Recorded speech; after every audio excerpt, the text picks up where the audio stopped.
What's going on, folks? Welcome back to the channel with me, Clem Boogie. Week 8, college football. A lot of things going on. We witnessed a lot of upsets due to those conference rivalries, but I can expect for a lot of things to change this week around.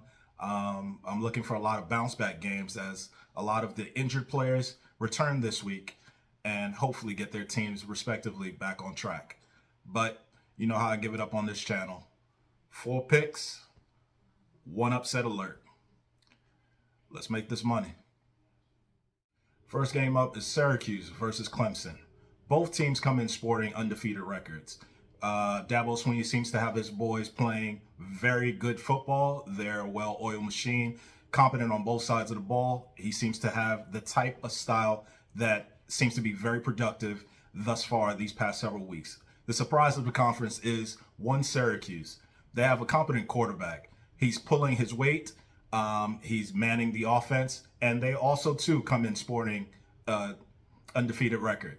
This is the first time Syracuse has been relevant in such fashion since Donovan McNabb was their quarterback, but that was a long time ago.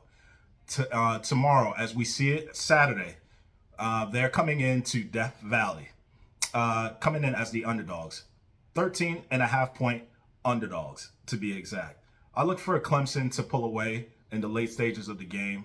As I stated before, both teams are methodical, but I look for Clemson to make that much more plays, and I look for them to cover the spread. Next game up is Texas versus Oklahoma State. Quentin Ewers, Texas quarterback, back at the helm. Then you have Spencer Sanders at the helm for Oklahoma State, so we say. The reason why I say that for Spencer's side is because he's having an injury, nagging injury. I believe it's his shoulder or back or something of that nature, but he's injured. There's no detail or the severity of his injury, and they don't really have him listed whether he's going to be in or not. In the event that he's not going to be in this game, look for Texas to win this game by a landslide. Texas is merely too explosive, too tough, too gritty. They're just so overbearing. They weigh on you, and I believe they will impose their will all over Oklahoma State and get the job done and cover the spread, which is set at 6.5 points. Next game up, we have the UCLA Bruins versus the Oregon Ducks. I ain't gonna hold you. I'm not picking either side. What I can tell you is there will be a lot of scoring in this game, like a lot. And with that being said, I'm taking the over at 70.5 points.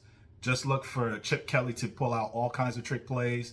Look for Oregon to play that fast break offense that they have. Look for zero defense to be in existence on Saturday night. And yeah, that's my pick, the over. Next game up is Mississippi State visiting Alabama. Alabama was upset last week by Tennessee. They have a bad taste in their mouth. Without further ado or anything being said further past that, look for Bryce Young and company, and most importantly, Nick Saban and his crazy antics to just rough shop all over Mississippi State. They won't have a chance. I'm talking about zero. Won't let them breathe at all. I know the spread is pretty high for a team that just lost and, was presented high hopes of being the national champions. But with that being said, it never discourages Nick Saban. So I'm going with Alabama to bounce back heavy, and they are giving 20.5 points. Just book it. They'll win by a lot. My upset alert comes by way of Ole Miss playing LSU. Yeah, the LSU Tigers have thus far been a disappointing squad, but not by their own volition. Brian Kelly's first season has been a disappointment. He's learning. These are not his guys. And like in all things, it takes a little grace period for things to get right. But in LSU's case, there's always something going in the bayou. They're always quick to turn it around. They've shown that in the past. Will Brian Kelly bring some of that lineage down with him and show some progression that leads to further success?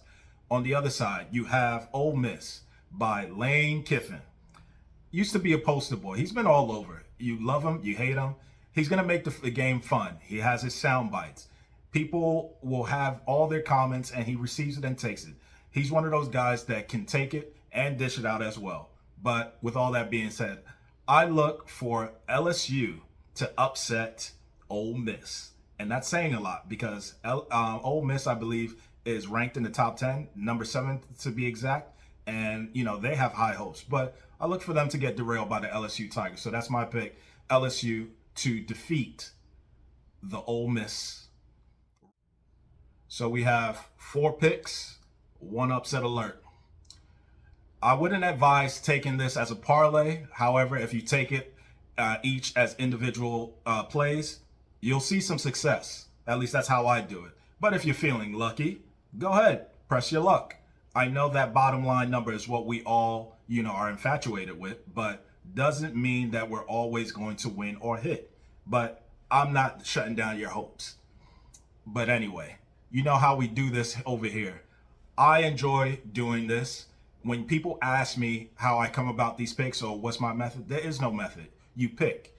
What do you ask people in the stock market what they do as far as commodities and things of that nature? No, it's trial and error. You try things. That's the same thing with betting. And that's my method. I'm not going to bore you with analytics or, frivolous numbers and things that don't matter to you. You got to take into account, there are a lot of people who don't really understand the nuances of betting. They frankly will just look at colors or something that they like or dislike and make a decision predicated on that. But hey, I'm not telling people what to do with their money. I'm not asking you to mortgage your house. I'm not asking you to pawn any jewelry. I'm not asking you to mortgage your firstborn. I'm not doing that. What I am doing is providing you a gateway and giving you insight into how I look at the games and give you a little footnotes here and there so you predicate and make your own decisions. But anyway, like, share, subscribe, comment. You can talk back to me. Rest assured, I'm going to talk back to you. I'm not scared. You can give any kind of criticism. All criticism is welcome. Any pushback is also welcome. I'm not afraid. So with that being said, tune in next time with me, Clem Boogie.